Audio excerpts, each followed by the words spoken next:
Tayo po'y manalangin. Opo, dakilat mapagpalam ang banal, Diyos makapangyarihan sa lahat. Aming pinakamamahal na Jesus, Diyos na banay sa pagkagalit, sigara sa kahabagan sa punong panalangin po. Aming beloved Lord Evangelist, Wilder Almeida, End Time Prophet, Lord God, maraming pong salamat sa paglangis mo, sa bawat bahagi na iyong gawain na tapos na tigit, sa pagkilos mo, mainam sa aming kalagitnaan siya yung Santong Espiritu na bigay sa mga puso, at bagong lahat kami nagpakumbaba, lalo bang lingkod sa iyong pong nagawang pagkukulang, pagkakamali pa kasal, kabagan mo kami patawarin, luwis labis po kami nagsisi, at sa aking mga labi, malapay ikaw pong maglagay, makataga dapat bigkasin, buksan pang-unawa, kaisipan ng bawat napinig, at patuloy kaming samahan ng iyong kapangyarihan, sa pangalan ni Jesus, and militant doubt, Satan cast out, be bound into hell, and be there forever in the name of our dearest Jesus I pray. Amen and amen. Everybody say, praise the Lord. Pakidagdagan yung aking monitor. Mahina yung monitor ko. Una tigit sa lahat, ang pinakamataas sa pagpupurit, pasalamat, kaluwalhatian at kadakilaan ay tangi lamang sa ating Diyos na buhay at makapangyarihan, walang iba sa ating pinakamamahal na Panginoong Jesucristo. At apo'y nagpaabot ng dobling paggalang sa ating pong beloved, honorable parents in the Lord, at patuloy po nating inaalala kailanman, hindi natin malilimutan ang mga turo at aral na iniwan ng ating beloved Honorable Evangelist Wilder Almeida, the end-time prophet of our loving God, maging ating beloved Almastant Pastor, our beloved Mama Dear, at po nagpaabot ng paggalang, pagbati sa mga beloved children ng ating beloved parents in the Lord, at magandang hapon po sa inyong lahat, sa ating pinagpalang ang mga bisita at mga baguhan, at sa lahat po ng ating viewers sa ating pong live webcast. At tayo ngayon ay nasa ikalawang linggo na ng isang bagong taon, kaya ibabase lang natin sa takbo ng panahon ng ating tatalakayin, ang ating pamagat ay timely resolution. Timely resolution, ang ibig sabihin niyan, napapanahong resolution o napapanahong plano. Timely resolution, napapanahong resolution o napapanahong plano. Kindly, sa ating beloved Bible readers. The book of James, chapter 1, verse 25. But whoso looketh into the perfect law of liberty, and continueth therein, he being not a forgetful hearer, but a doer of the work, this man shall be blessed in his deed.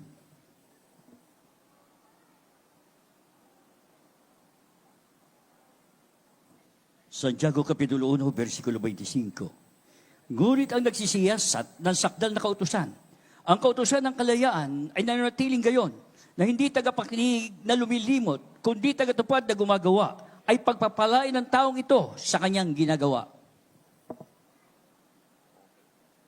Palakpakan po natin ng malakas na palakpak ang ating mahal na Panginoon. Sabay-sabay muna tayong pumalakpak ng may galak sa ating pinakamalaki na Jesucristo. Lahat magsabi ng praise the Lord. Nabasa po ba lahat? Timely resolution o napapanahong resolution o sabihin nating napapanahong plano, mga minamahal. Yung bang ating plano ay napapanahon? Ito ba'y naaayon sa kalooban ng ating mahal na Panginoon? Yung bang ating ginagawa, sinasabi ba nating ayon ito sa kalooban ng Diyos?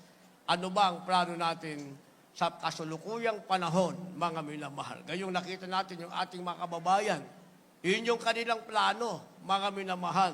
Doon daw, matutupad ang kanilang kahilingan, gagaling ang kanilang karamdaman, yun ang kanilang sinasabi, mga minamahal, pero halos 700 ang dinala sa hospital. Napilayan, hinimatay, mga minamahal, kung ano-ano ang nangyari. Na kung saan, mga minamahal, 1987 to 1989, yun din naman ang aking ginagawa. Na sa bawat taon, ito ang darating, ito ang resolution ko, ito ang aking plano. Pero wala namang nangyari, lalo ngang lumala ang aking karamdamang ketong. So what is our timely resolution sa panahon ito? Pag binasa natin ang banal na kasulatan, sabi ng ating nabasa, ngunit ang nagsisiyasat na sakdal na kautusan, ang kautusan ng kalayaan ay mananatiling gayon. Dapat ang ating timely resolution, mga minamahal, ay siyasatin natin ang sakdal na kasulatan para ikaw ay manatiling gayon. Anong ibig sabihin? Mga minamahal, ang gusto ng mahal na Panginoon, pagpalaing ka. Manatili ka sa kalagayan yan, pero dapat magkaroon ka ng time na resolution, saliksikin mo ang sakdal na banal na kasulatan. Anong sasaliksikin mo? Sakdal na banal na kasulatan. Hindi yung pamaniin o hindi yung itinuro sa iyo, mga minamahal, ng iyong mga ninuno o na nakagisnan mo sa iyong mga magulang. Sabi ng verse 26, kung ang sino may nag-isip na siya'y religyoso, samantalang hindi pinipigil ang kanyang dila, kundi dinadaya ang kanyang puso, ang reliyon ng tao ito ay walang kabuluhan. At verse 27, ang sabi, ang dalisay na reliyon at walang dungis sa harapan ng Diyos ng ating amang ito, dalawin ang mga ulila at mga babaeng bao sa kanilang kapighatian at pag-ingatang walang dungis ang kanilang sarili sa sanglibutan. Pangalawa, sinasabing ilagay mo ang iyong sarili sa tunay na kahulugan ng relihiyon.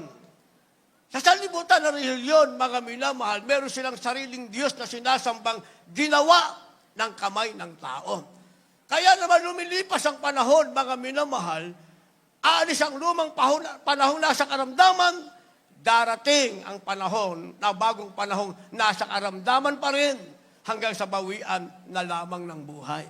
At yan ang aking kalagayan noon, mga minamahal. Lumilipas na lamang ang panahong may ketong, darating ang bagong panahong may ketong, hanggang sa kahuli-hulihan, ang aking naging resolusyon, uminom ng lason at magpakamatay na lamang. Subalit salamat sa ating mabait na Diyos, mga minamahal, bago dumating pa ang tinatawag na kamatayan, kumatok sa puso ko ang ating mahal na Panginoon. Dumalo ko sa gawaing may ketong, 1989, umuwi akong walang ketong, hanggang ngayon walang ketong, hanggang sa rapture by faith, walang ketong. Bakit, mga minamahal? Isa sa time na resolution, mga minamahal, napapanahong plano, sabi ng ating nabasa, hindi ka dapat nasa relihiyon. Dapat nasa iyo ang tunay na kahulugan ng relihiyon. Anong tunay na kahulugan? Sabi ng ating nabasa, ang dalisay na relihiyon ay walang dungis sa harapan ng Diyos. Yun daw ang tunay na relihiyon. Dapat humaharap kang wala kang dungis sa harap ng ating mahal na Panginoon. At ang sabi, mga minamahal, ang sabi, meron siyang tinatawag na virtue.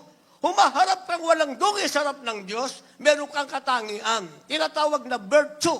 Ano katangian mo? Ikaw ay nasa charity. Ang sabi, mga minamahal, dinadalaw ang mga ulila at mga babaeng bao sa kanilang kapighatian at pinag-iingatang walang dungis ang kanyang sarili sa sanlibutan. Yun pala ang sinasabing tunay na religion, and this is the virtue of a true Christian.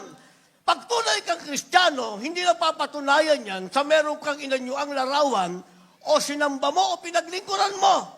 Ang tunay na Kristiyano, nasa iyo ang katangian, sabi ng ating nabasa, meron kang charity, meron kang pagtulong, at iniingatan mong walang dungis ang iyong sarili sa makasalanang sanlibutan ito. Yan ang sinasabing timely resolution, mga minamahal.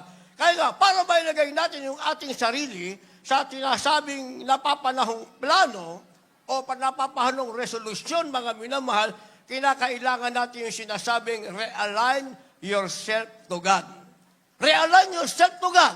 Ang ibig sabihin niyan, mga minamahal, iayon mo ang iyong sarili sa Diyos. Dahil pag hindi mo na-realign ang sarili mo sa Diyos, hindi mo inayon sa Diyos ang iyong sarili, mga minamahal, puro ka resolusyon, revolution ang mangyayari. Wala kang tatanggaping mabuting bagay. Resolution number 1, number 2, number 3, number 4. Pero ang buhay mo, puro revolution sa loob ng isang taon, mga minamahal. Sabi ng ating nabasa, for you to be able to have a what we call time resolution, ang kailangan mo, realign yourself to God. I-align mo o iayon mo ang iyong sarili sa Diyos. Paano natin gagawin yan? Kindly po. In the book of Proverbs, chapter 3, verses 5 and 6. Trust in the Lord with all thine heart, and lean not unto thine own understanding. In all thy ways acknowledge him, and he shall direct thy paths.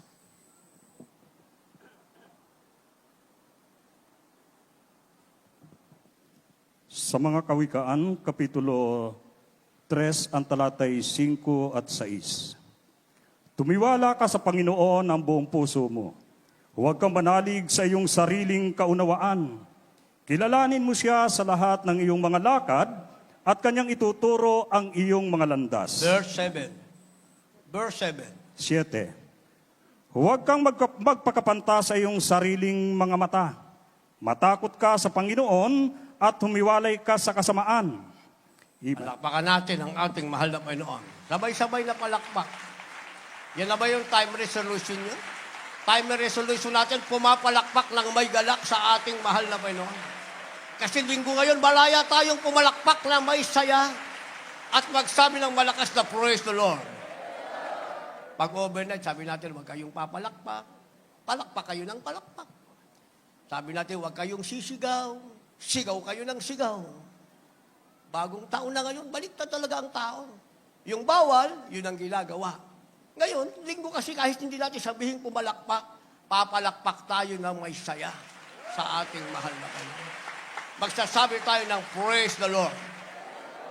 Para magkaroon tayo ng napapanong resolusyon, maging tama ang ating plano, sabi ng ating nabasa, iayon natin ang ating sarili sa Diyos or realign yourself to God. Paano natin iaayon ang ating sarili sa Panginoon? Gayong ang tao ay nakaayon sa sanlibutan.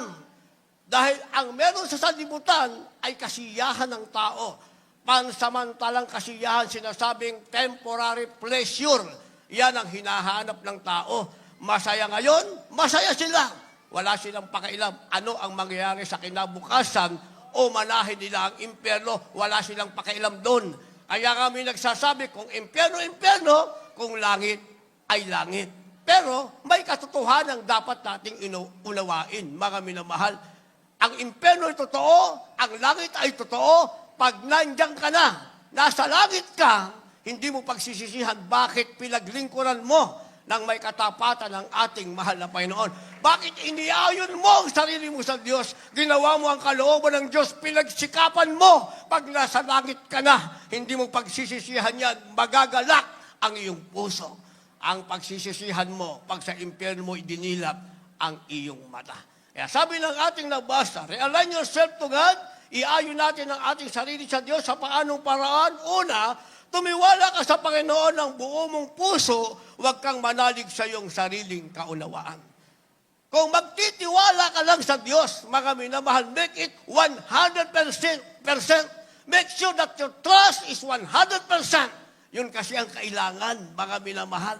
Kaya ang ating beloved Ramon Evangelist Well de Almeida, the end-time prophet of our loving God, kahit sa talipaw, hulo-hulo, kung saan, mga minamahal, nakaabang ang high-powered gun o weapon na mga abusaya, ang simpleng tanong sa mga kasamang prayer warrior, ilan ang porsyento ng iyong pananampalataya?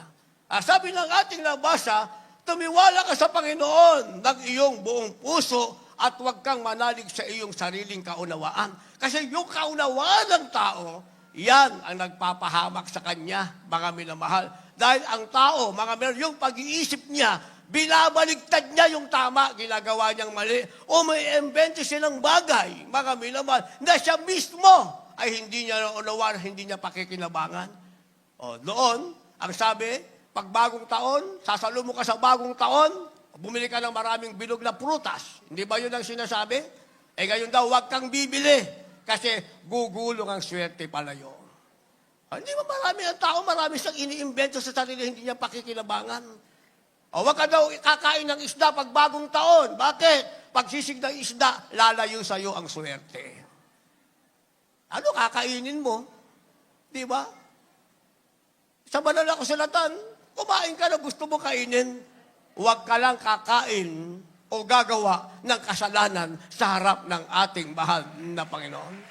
Kay plat na prutas, kay bilog na prutas, kung ano kainin mo, ang sabi ng banal na kasulatan, gagawin mo yan na may pasasalamat sa harap ng Diyos. Kung uminom ka, kumakain ka, magpasalamat ka sa ating mahal na Panginoon. Walang kasalanang magaganap sa iyo, maliban sa langsangin mo ang kalooban ng ating mahal na Panginoon. Ang sabi ng ating nabasa, para ma-realign ang ating sarili sa Diyos, tumiwala ka sa Panginoon. Verse 6, kilalanin mo siya sa lahat ng iyong lakad at kanyang ituturo ang inyong mga landas. Kung lalakad ka rin lang, ay huwag yung sarili mong lakad, ang iyong panghawakan. Ang sabi, kilalanin mo ang mahal na Panginoon sa lahat ng iyong lakad. Ang ibig sabihin, ikonsulta mo muna sa mahal na Panginoon. Manalangin ka muna. Mahal na Panginoon, ang plano ko, tama ba ito? Mahal na Panginoon? Dahil sa sanlibutan, aalukin ka ng napakaraming kaginhawahan. Ang tanong, gaano katagal ang kaginhawahang yan? Dadaling ka sa iba't ibang bansa. Pagdating sa ibang bansa, ang tanong, yung bang Espiritu ng Diyos ay mananatili ba sa'yo? May papalakpakan ka bang Diyos diyan? May gawain ka bang pupuntahan? May presensya ka ba ng Diyos na daramahin? May salita ba ng Diyos na mapapakinggan mo? Meron ka bang mga kasama Kristiyano magsasabing ang kanilang mga labi nagpupuri sa ating mahal na Panginoon? Ako sinasabi ko, ilang bansa na aming napuntahan, kawawa ang mga tao. Kawawa ang kasama na nating minsan naging Kristiyano. Pero naghanap, naglakad ng sarili nilang lakad. Akala nila, pag nasa ibang bansa ka na, sagana ang buhay mo. May makapatiran tayong nasa ibang bansa, sagana ang buhay. Bakit? Dahil kahit nasa ibang bansa sila, kung papaano ang kanilang pagiging on fire sa paglilingkod sa Diyos sa Pilipinas, sa ibang bansa pa rin, ganun pa rin, mga minamahal, hindi sila nagbago ng kanilang paglilingkod sa ating mahal na Panginoon. Kaya naman, sila rin naman ang mga ginamit bilang kabalikat ng iglesia, nagdala ng tarpaulin, meron tayong logo, ipinarap, ipinag-pray, pagpunta ng isang bansa, lumago ang gawain, pinagpala ng ating mahal na Panginoon. Pero kung pupunta ka sa ibang bansa, naalala ko, sa Amoranto, meron nagpa-pray sa akin, pray.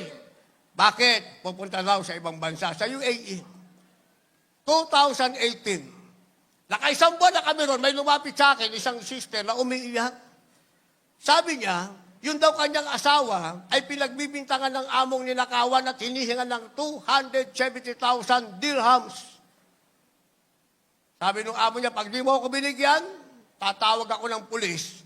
Ano naman ang ibibigay? Nagtatrabaho lang nga. Tumawag ng pulis, pinakulong siya. Yung sister, hinanap yung ating gawain. Nakilala ko. Sis, kilala kita. Ikaw yung nagpa-pray. Napupunta ka dito sa UAE. Anong nangyari? Dumalo ka ba? Alam niyo, layo ng bahay niya mula doon sa ating hotel na pinagdanso ng gawain. 2 kanto. 1 taon na doon, hindi mo lang hinarap ang gawain. Bakit? Dahil ang gusto lang, makarating sa ibang bansa, magpasaya sa ibang bansa, magpaginhawa sa ibang bansa, wala siyang planong paglingkuran ang ating mahal na Panginoon. O nakarating naman, yun ang kanila naging kapalaran. Pero mabait ang ating mahal na Panginoon. Sabi ko, mag-fasting ka ng 5 days straight.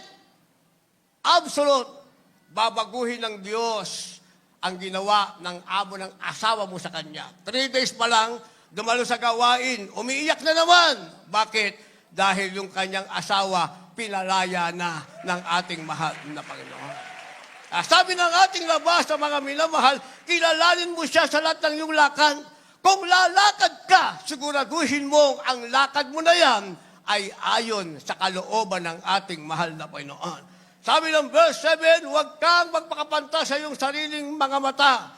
Matakot ka sa Panginoon, humiwalay ka sa kasamaan.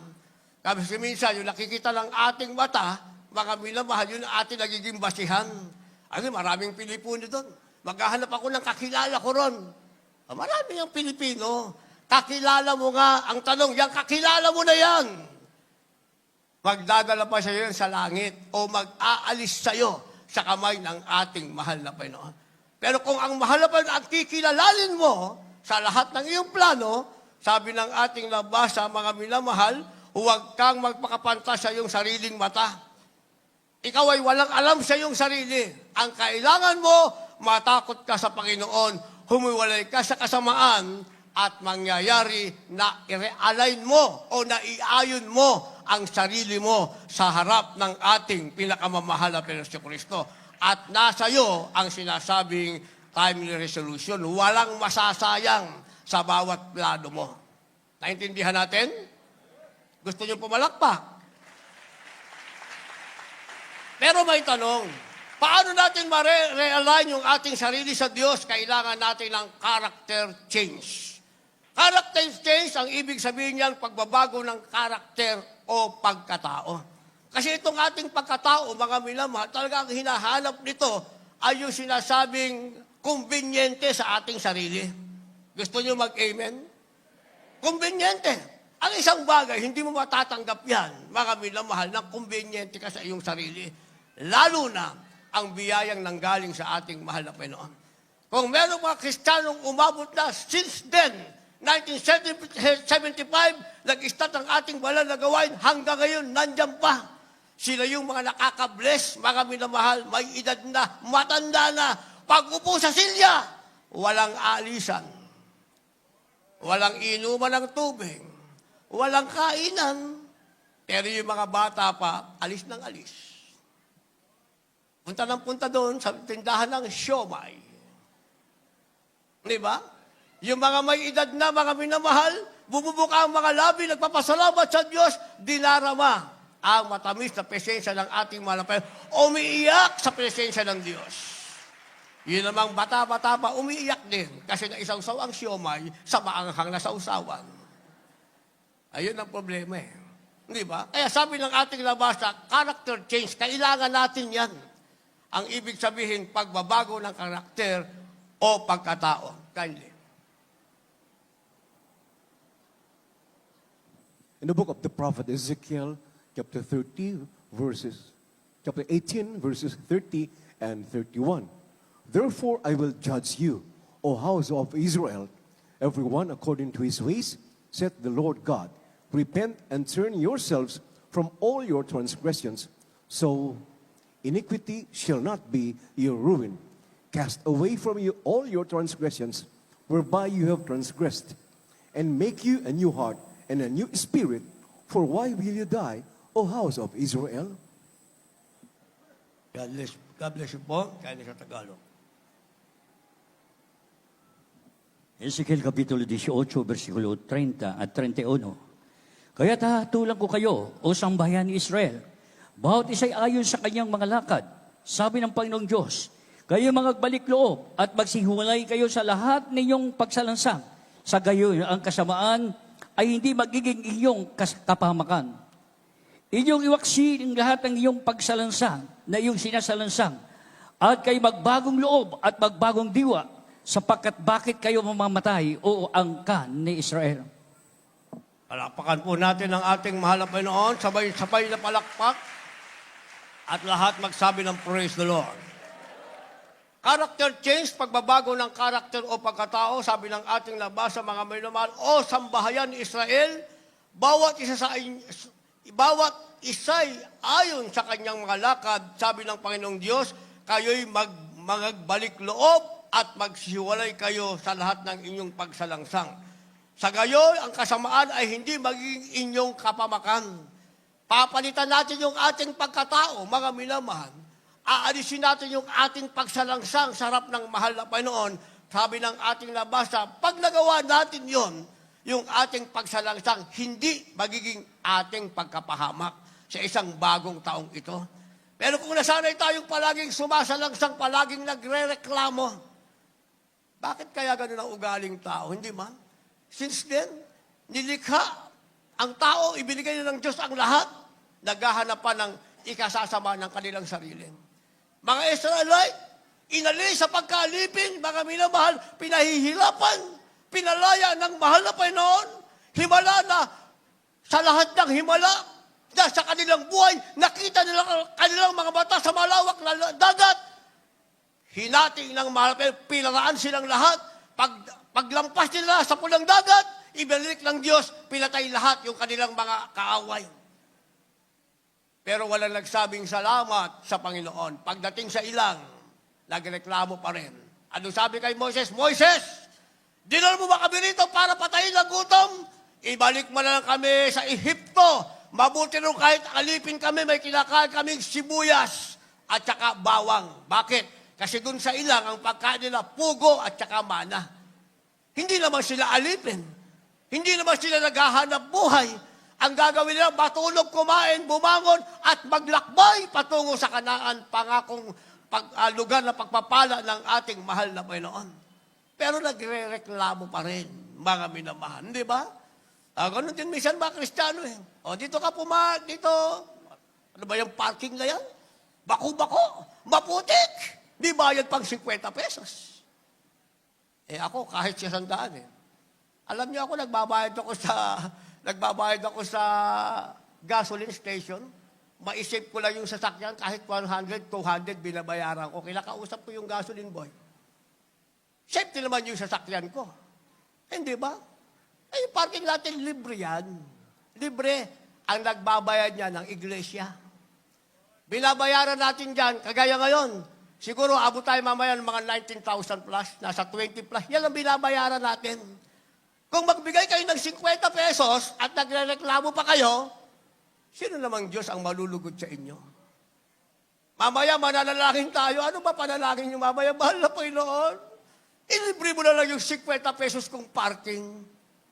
Yan ang useless na prayer, mga minamahal. Hindi ba? Ang tama dyan, mahal na Panginoon, patigasin mo yung lupa para pag-park namin, matigas ang lupa, mayaayos ang aming sasakyan, uuwi kaming payapa, darating kaming payapa. Walang reklamo. Di ba? Yun ang sinasabi. Iwaksi daw natin yung ating pagsalangsang, yung sinasabing character change. Yung ating dating pagkatao, palitan na natin. Huwag na natin manahin pa ang ugali ng mga Israelite. Magkaroon tayo ng isang bagong pagkataong sa atin ay ibinihis ng ating mahal na Panginoon. Sabi ng banal na kasulatan, ibinihis nyo si Kristo nang kayo'y mabautismohan. Ang ibinihis natin isang bagong pagkatao, ang ibinihis natin si Kristo. Kaya wala nang pagsalangsang, sabi ng banal na kasulatan, alisin ang iyong pagsalangsang, manumbalik kayo sa Panginoon para kayo ay hindi mapahama. Sabi ng 31, inyong iwaksi ang lahat ng inyong pagsalangsang. Na inyong isalangsang, kayo'y magbagong loob at magbagong diwa sapagkat bakit kayo mamamatay o angkan ni Israel. Kahit pala ang Diyos, ayaw niya mangyari sa atin na hindi maganda. Lalo na sa isang bagong taong ito. Ang plano ng Diyos sa atin, isang saganang buhay, isang masaganang buhay, kung matuloy yung sinasabi nilang pandemic. O ngayon, ano ang kumakalat, mga minamahal? Pag meron daw dumating sa inyong mga lugar na nagsasabi na sila, mga minamahal, ay accredited ng DOH at sila'y kasama sa grupo ng mga doktor at mga nurses na pupunta sa bawat barangay at nag-i-inject, ibinigyan kayo ng injection. Eh, huwag nyo daw tanggapin kasi ang laman daw ng injection na yon, yung vaccine na yon ay AIDS. O yan ngayon ang kumakalat, mga minamahal. Nasaan ngayon ang pag-iingit ng Diyos kapag nangyari sa atin? Pero sa banal na kasulatan, 1,000 ay babagsak sa iyong harapan, sa iyong kanan, sa iyong kaliwat, sa iyong likuran. Ikaw na anak ng Diyos, mananatili kang nakatayo dahil protektado ka ng ating mahal na Panginoon. Pero may kaganapan niyan kapag nagbago tayo ng ating pagkatao. Sabi ng ating nabasa, manumbalik sa mahal na Panginoon, alisin ang ating pagsalangsang para tayo ay hindi mapahama. So ang kailangan natin, sinasabing timely words. Pag sinabing timely words, napapanahong mga salita. Hindi yung salita nating gusto lang nating sabihin. Hindi, salita ko lang naman yun eh. Biro lang.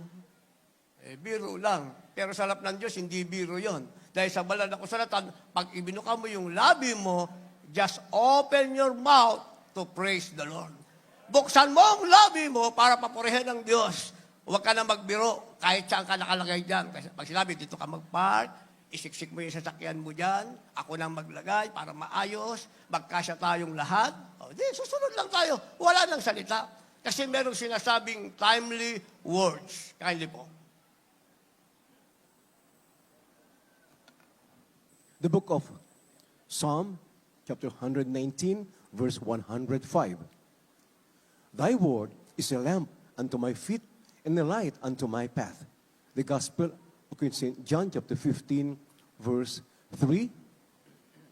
Now you are clean through the word which I have spoken unto you.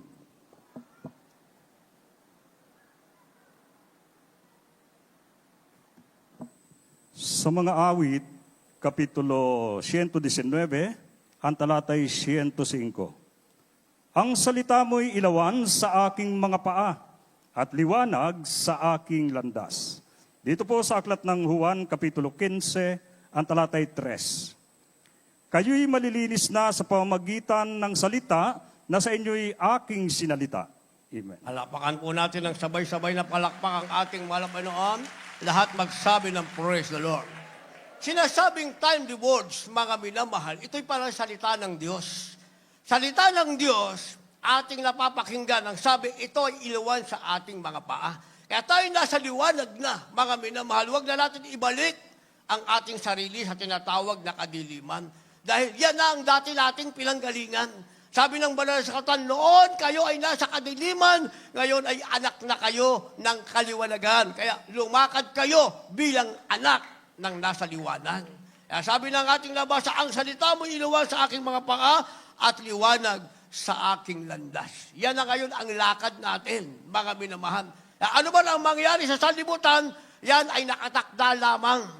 Sinasabing ang propesiya ay dapat magkaroon ng kaganapan para yan sa sanlibutan. Pero ang pangako ng Diyos ay dapat din magkaroon ng kaganapan. Yan naman ay para sa mga tunay na anak ng ating mahal na Panginoon. Kaya dalawang kaganapan, mga minamahal. Sabi nga ng ating beloved our evangelist Willie Almeida, the end-time prophet of our loving God, maaaring mag-rapture anytime now, mga minamahal. Kaya nga pinaghahandaan natin ang bawat panahon na meron tayong pananambahan. Higit sa nalalapit na 50th anniversary, mga minamahal. Yan ngayon ang ating plano, sinasabing timely resolution. Kung magkakaroon tayo ng plano, napapanahong plano, yan ang ating paghandaan. Siguraduhin natin, sa bawat araw ng ating pananambahan, yung ating mga paa ay may ilawan ng salita ng Diyos patungo sa lugar kung saan natin sama-samang sinasamba ang ating mahal na Panginoon. Pagdating ng 58, isang malawakang krusada yan, mga minamahal. At yan ay naging propesiya na, mga minamahal. Way back 1991 pa, sinasabing sa isang malaking sama-sama nating pananambahan, bumalik ang ating pinakamamahal na Panginoong Jesucristo. Kaya walang dahilan, wala tayong dapat idahilan. Bakit? Dahil meron sa ayong tinatawag na time rewards. Hindi natin pwedeng sabing mahirap, kulang tayo ng anumang bagay, dahil sabi ng ating labasa, ang iyong tuntunin o ang salita mo'y ilawan sa aking mga paa at liwanag sa aking landas. At sabi sa salita ng Diyos, dito tayo naging malinis. Sabi ng supporting verse, 1 chapter 15 verse 3, kayo'y malilinis na sa pamamagitan ng salita na sa inyo'y aking sinalita. Alakpakan muna natin ang ating mahal na Panginoon. Isipin nyo, habang narito tayo, mga minamahal, time rewards, meron tayo niyan. Yan ang ating napapakinggan. Kaya huwag kang maghanap o umasa ang salitang mapapakinggan mo ay pumapabor sa mali mong ginagawa. Lahat magsabi ng amen. Huwag kang umasa.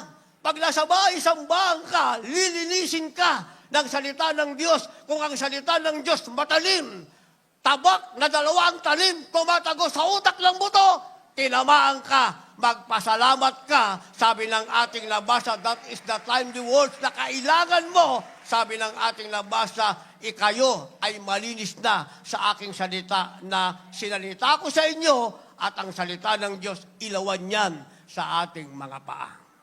And finally, anong ating magiging kalagayan? Sinasabing inyo, beginning with God. Itong isang bagong taon ay isang bagong simula na kasama natin ang ating Diyos. Last verse, kindly po, maghanda ating mga manugtog, mga magpaawit.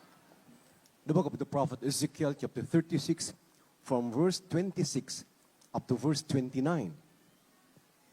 A new heart also will I give you, and a new spirit will I put within you. And I will take away the stony heart out of your flesh, and I will give you an heart of flesh. And I will put my spirit within you, and cause you to walk in my statutes, and you shall keep my judgments and do them. And you shall dwell in the land that I gave to your fathers, and you shall be my people, and I will be your God. I will also save you from all your uncleannesses, and I will call for the corn, and will increase it, and lay no famine upon you. God bless you po. Ezekiel Kapitulo 36, versikulo 26 hanggang 29. Bibigyan ko na rin naman kayo ng bagong puso at lalagyan ko ang loob ninyo ng bagong diwa at aking aalisin ang batong puso sa iyong katawan at aking bibigyan kayo ng pusong laman. At aking ilalagay ang aking espiritu sa loob ninyo at palalakarin ko kayo ng ayon sa aking mga palatuntunan at inyong iingatan ang aking mga katulan at isasagawa. At kayo magsisitahan sa lupain na ibinigay ko sa iyong mga magulang. At kayo magiging aking bayan. At ako'y magiging iyong Diyos. At lilinisin ko kayo sa lahat ninyong karumihan. At aking patutubuin ng trigo at aking pararamihin. At hindi na ako magpaparating ng kagutom sa inyo. Palakpakan natin ang isang malakas na palakpak ang ating malapay noon. Sabay-sabay na palakpak, tayo nasa last verse na. Lahat magsabi ng praise the Lord. Sinasabing, in your beginning with God, meron tayong isang bagong simula, nakasama natin ng Diyos, dahil tayo'y merong sinasabing timely resolution. Anong ating bagong simula? Nakasama natin ng Diyos. Ang sabi ng verse 26, mga minamahal, bibigyan tayo ng Diyos ng isang bagong puso at isang bagong diwa. Yung puso nating bato, matigas, ayaw kumilala sa Diyos, aalisin niya. Papalitan niya ng pusong laman. Ito'y pangunawa na galing na sa ating mahal na Panginoon. Sabi ng verse 27, aking ilalagay ang aking espiritu sa loob ninyo. Dati ang nasa loob natin, mga minamahal, ay galit, kasakiman, kasinungalingan. Ngayon, ang sabi, papalitan niya ng mahal na Panginoon. Ang ilalagay niya sa kaibuturan ng iyong puso ay ang espiritu ng ating pinakamamahal na Panginoong Jesucristo. Sabi ng verse 28, kayo'y magsisitahan sa lupain na ibinigay ko sa inyong mga magulang, kayo'y magiging aking bayan, at ako'y magiging inyong Diyos. Tayo ngayon ay bayan na ng Diyos, at ang ating Diyos sa langit, walang ibang ating malapit. Siya ang ating Diyos na pinaglilingkuran, hindi ang Diyos na ginawa ng kamay ng tao, kundi ang Diyos na gumawa sa tao, walang ibang ating mahal na Panginoon. And lastly, sabi ng verse 29, lilinisin ko kayo sa lahat ng inyong karumihan at patutubuin ko ang trigo at ang aking pararamihin at hindi na ako magpaparating ng kagutom sa inyo. Yung karumihan natin, aalisin ng Diyos dahil babaguhin nga tayo ng mahal na Panginoon. Bibigyan tayo ng bagong puso at diwa, isa sa atin ang Espiritu ng Diyos at sabi ng ating nabasa mga minamahal, yung karumihan natin, lilinisin ng Diyos at ang sabi, ang kagutuman ay hindi na darating pa sa atin. Kaya kung maulit man ang pandemic ay para sa libutan, ang kasaganahan ay para sa iyo. Ikaw na tunay na ng Diyos dahil meron kang timely resolution sa isang bagong taong ito, meron kang napapanong resolution o plano na ayon sa kalooban ng Diyos, kaya naman meron kang isang bagong simula na kasama mo ang ating mahal na Panginoon. Tayong lahat ay tumayo. Mga dala niyong baguhan nasa harap. Napakalaki ng crowd natin sa labas at dito sa tagiliran. Hihintayin namin kayo sa loob. Yun naman na bautismo na kanila para magkaroon kayo ng formal acceptance sa harap ng mahal na Panginoon. Yung nagbunga sa kanila, dali niyo sila sa harapan para may ipanalangin ng maayos at hihintayin namin kayo habang tayo'y umaawit.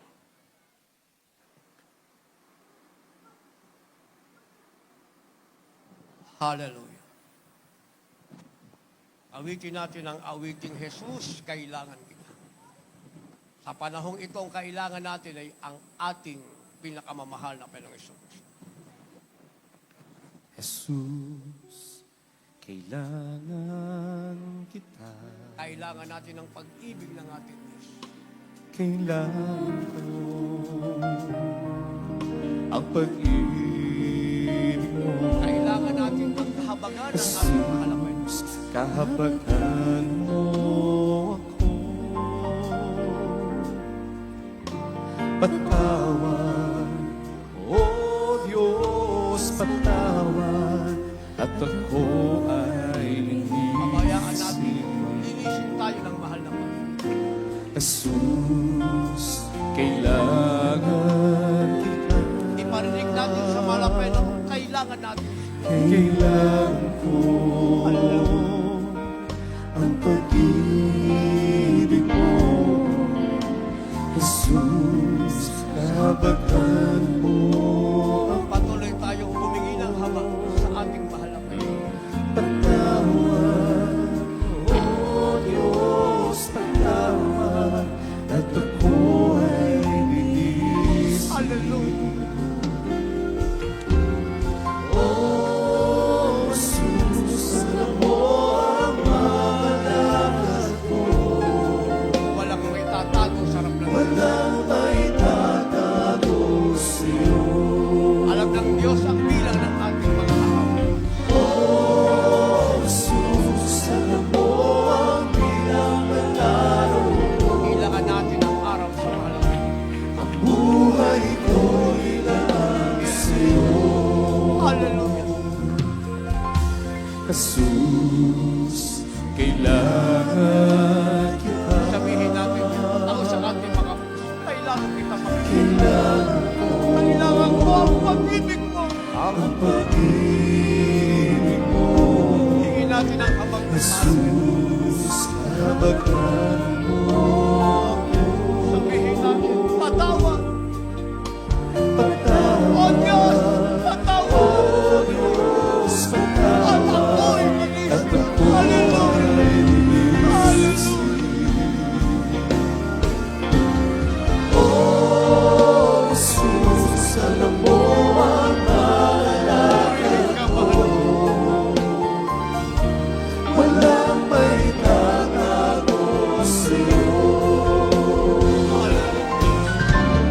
O Jesus, alam mo ang bilang ng araw ko. Ang buhay ko'y lahat sa'yo.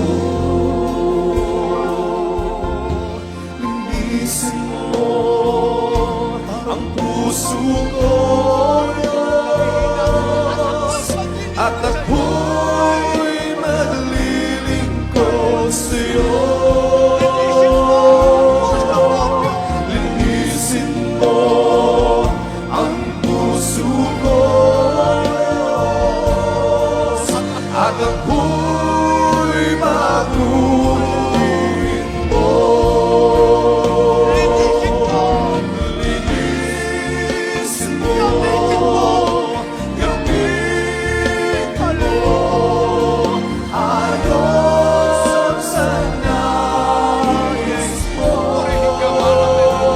Linisin mo ang puso mo. Linisin mo ang puso ko, Diyos, at ako'y maglilingkod sa'yo. Linisin mo, Gamitin mo. gamitin mo, ayon sa nais mo. Linisin mo ang puso ko, Diyos, at ako'y maglilingkod sa'yo. Linisin mo, gamitin mo, ayon sa nais mo. Linisin mo ang puso ko, Diyos, at ako'y maglilingkod sa'yo. Amen. Praise the Lord. Pwede na pong ibabaan yung mga kamay. Sa lahat ng ating minamahal na mga bisita, mga baguhan, kayo po'y pinagpala ng ating mahal na Panginoon dahil siya po ang nagdala sa inyo dito sa tunay na gawain. Actually, may mga baguhan po tayo. Isang pamilya sila. Alam nyo kung saan sila dinala? Doon muna sa ating Sabarte, ating pastoral house. Nandyan po, isa po siyang kinukulam, demon-possessed. Teacher po siya. Walang magawa ang relihiyon. Pero after baptism, kanina medyo nag-i-struggle eh. Pero ngayon nagpupuri na sa Diyos. pinagaling ng ating pinakamamahal na Panginoon.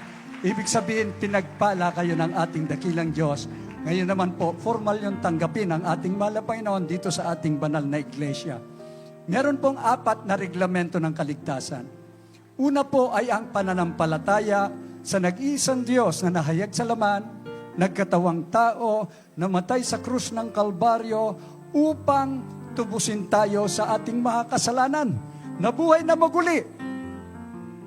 Bumalik sa kanyang trono at siya, ang pangako niya ay ang kanyang banal na Espiritu ay sa atin. Ang pangalan niya ay ang ating pinakamamahal na Panginoong Jesucristo, the one true God. Pangalawa po, yung pagsisisi sa kasalanan. Kailangan talikuran ng kasalanan, huwag nang babalikan. Kaya dito tayo magsisimula, mga minamahal ko, upang maituwid ang lahat ng ating landas dahil ang mahal na Panginoon, patatawarin kayo, totoo po na pagpapalain kayo ng ating mahal na Panginoong Jesus. Pagkatapos nyo makapagsisi, yun na po, yung bautismo sa tubig sa pangalan na Jesus. May mga ilan po rito ay nabautismuan na. Ngunit yung hindi nabautismuan, ang sabi po ng ikatlong reglamento, Gawa 2:38, mangagsisi kayo at mangagbautismo ang bawat isa sa pangalan ng pinakamamahal na Panginoong Hesukristo sa ikapagpapatawad ng iyong kasalanan at tatanggapin nyo ang banal na Espiritu. Pang-4, pag napatawad ng mga kasalanan nyo, sa iyo ang mahal na Panginoong Yesus ang magbabautismo ng kanyang banal na Espiritu. At magpatuloy po tayo dahil yan ay kapangyarihan ng Diyos. Patuloy tayong maglingkod sa ating mahal na Panginoon at ibubuhos naman ng Diyos. Pag tapat kayo, mas tapat ang Diyos na nangako sa lahat ng mga pagpapala. Sa mga oras na ito, ang kailangan po natin ay complete surrender. Suko mo ang buhay mo. Dito ka manatili sa Jesus Miracle Crusade. Balang araw, hindi ka namin mapigilan, magpapatotoo ka dyan eh. Amen? Itaas niyo po ang iyong 2 kamay. Pumikit po kayo at yumuko. Sabihin niyo po, pinakamamahal na Panginoong Yesus. Pinakamamahal na Panginoong Yesus. Narito po ako, buong puso, nagpapakumbaba. Humingi ng kapatawaran sa lahat ng aking mga kasalanan. Tinatanggap kita bilang Diyos at sarili kong tagapagligtas. Isulat mo ang aking pangalan sa aklat ng buhay. Gawin mo akong tunay na Kristiyano. At ako'y nangangako maglilingkod sa iyo. Turuan mo akong magpakumbaba na masunod ang iyong banal na kalooban sa pangalan ng pinakamamahal na Panginoong Yesus. Kami po ang manalangin para sa inyo. Patuloy na makipag-ugnayan. Mapagpala naming Ama, Diyos na makapangyarihan sa lahat, sa matamis na pangalan mo, pinakamamahal na Panginoong Yesus. Sa pangunang dalangin ng aming minamahal at ginagalang na pastor, Evangelist Wildy Estrada Almeda, maraming salamat, dakilang Ama. Patuloy ka nagliligtas ng marami pang kaluluwa. Narito po sila, mahal na Panginoon, dinggin mo ang kanilang dalangin. Patawarin mo sila sa lahat ng kanilang mga kasalanan. Gawin mong tunay na Kristiyano sa isip, sa gawa at katotohanan. Sa pangalan ng pinakamamahal na Panginoong Hesus at iligtas mo rin po maging ang kanilang mga mahal sa buhay. In Jesus' name we pray. Amen and amen. Praise the Lord. Sa lahat ng tumanggap, magpabautismo po yung hindi pa nabautismuan para makasiguro sa kaligtasan. Nakita niyo po kung gaano ang mga tinawag ng ating mahal na Panginoon. Mula po yan sa karamdaman, problema at kahirapan. Ngayon po, nagpupuri kaming lahat sa Diyos na makapangyarihan. Magpatuloy lamang po kayo. Hanggang kailan? Hanggang sa pagbabalik ng ating pinakamamahal na Panginoon Jesus. God bless you po. Amen. At tayo tuloy-tuloy na po, mga minamahal ko, sa lahat ng ating mga pangangailangan. Prayer for the sick. Ibigay ko po ang buong pagkakataon sa ating beloved ordained preacher, beloved Rap Blanco. Amen. Praise the Lord. God bless you, my beloved preacher, beloved Joey. Magkaisa po tayong dumalangin, mga minamahal. ng pagsisisi bago po natin hilingin sa ating mahal na Panginoon ang lahat ng ating mga pangailangan. Dakila po naming Diyos sa mga Panginoon sa amang mga banal. Sa pangalan ni Jesus, sa dalangin ng aming kagalang-galang, na mahal pastor, beloved noble evangelist, Holy Spirit of Meda, you end-time prophet, kami po ay nagpapakmupat, nagsisisi, mahal na Panginoon, sa mga kami nasumpungan, sa mga kainang na pagbigyan, pagkakasal, pagkukulang. Patawarin mo po ang bawat isa sa amin, at tulungan mo kami, mahal na Panginoon, masunod po namin lahat mong kautusan, mahal na Panginoon, upang maging handa sa iyong pagbabalik, at gamitin mo rin kami, mahal na Panginoon, bilang dito sa libutan ito, mahal na Panginoon, habang nag-aantay kami sa iyong pagbabalik, bilang ilaw at asin sa pagligtas pa ng maraming kaluluwa, mahal na Panginoon. Hallelujah, hallelujah. Lubos kami walang hanggang pasasalamat ay napapupun namin sa pinagkalubong kami ng totoong mga magulang sa mga kagalang-galang, mahal pastor, beloved mama, din kabalik, beloved children, mahal Panginoon, papangalagaan ang aming pananampalataya, matiyak, mahal Panginoon, na hanggang sa nang pagbabalik narito kami naglilingkod sa iyo at sama-sama kami sa buhay na walang hanggan, mahal Panginoon, nakalakasan, mahabang buhay, mga beloved children, beloved parents in the Lord God. Hallelujah. Lubos po namin pinasalamatan, mahal Panginoon. Hallelujah. Dala-dala ang tunay ng Ebanghelyo, pinakaingat-ingatan through the years, mahal Panginoon. With all the signs, wonders, and miracles, mahal Panginoon. Hallelujah. Ibinigay na ang buong buhay sa iyo, mahal Panginoon. Salamat sa iyo, mahal Panginoon, para sa kaligtasan ng buong daigdig, mahal Panginoon, mga hindirang mo, Diyos. Sa pangalan ni Jesus, in Jesus' name, thank you so much, Lord Jesus. Hallelujah, hallelujah, hallelujah. Mga minamahal, ilehas po natin ating mga sarili, mga minamahal, isang kamay sa ating ulo, isa sa taas o sa mga parte ng katawan ng karamdaman, at isipin po natin at kagalang-galang, mga pastor, naglehas po sa ating mga loved ones, at anumang masamang espiritu ng karamdaman, problema, bisyo man yan, ay i-cast out po natin sa pangalan ni Jesus, ang buong lakas mga demons of cancer, leukemia, asthma, diabetes, leprosy, AIDS, homosexuality, lesbianism, matter problems, financial problems, drug addiction, unbelief and doubts, bonding, glory, pride, lust, covetous, materialism, hallelujah, di mo sa poverty, mga kayo na bumabalik, hallelujah, kasaw, in Jesus' name, be healed, be healed, stop right now, praise begin right now, in Jesus' name, hallelujah, hallelujah, hallelujah, hallelujah, bless in Jesus' name, amen and amen, praise the Lord, hallelujah, hallelujah. Pasalamatan po natin, mga minamahal, ang ating mahal na Panginoon. Muli po tayong pinagtagumpayan ng ating dakilang Diyos. Ang lahat ng ating mga kahilingan ay tinugunan ng ating mahal na Panginoon. Praise the Lord. At sa magitan po ng ating pagsigaw ng buong lakas ng hallelujah, praise the Lord. Ipabot po natin sa kalangitan sa ating mahal na Panginoon, ating dakilang pagluwalhati. Pasasalamat, mga minamahal. Sabay-sabay tayo, 3 beses, mga minamahal. Sabay lukso. Hallelujah! Praise the Lord. Glory, glory to God. Thank you so much, Richard. We love you so much, Richard. Hallelujah, hallelujah, hallelujah. Praise the Lord.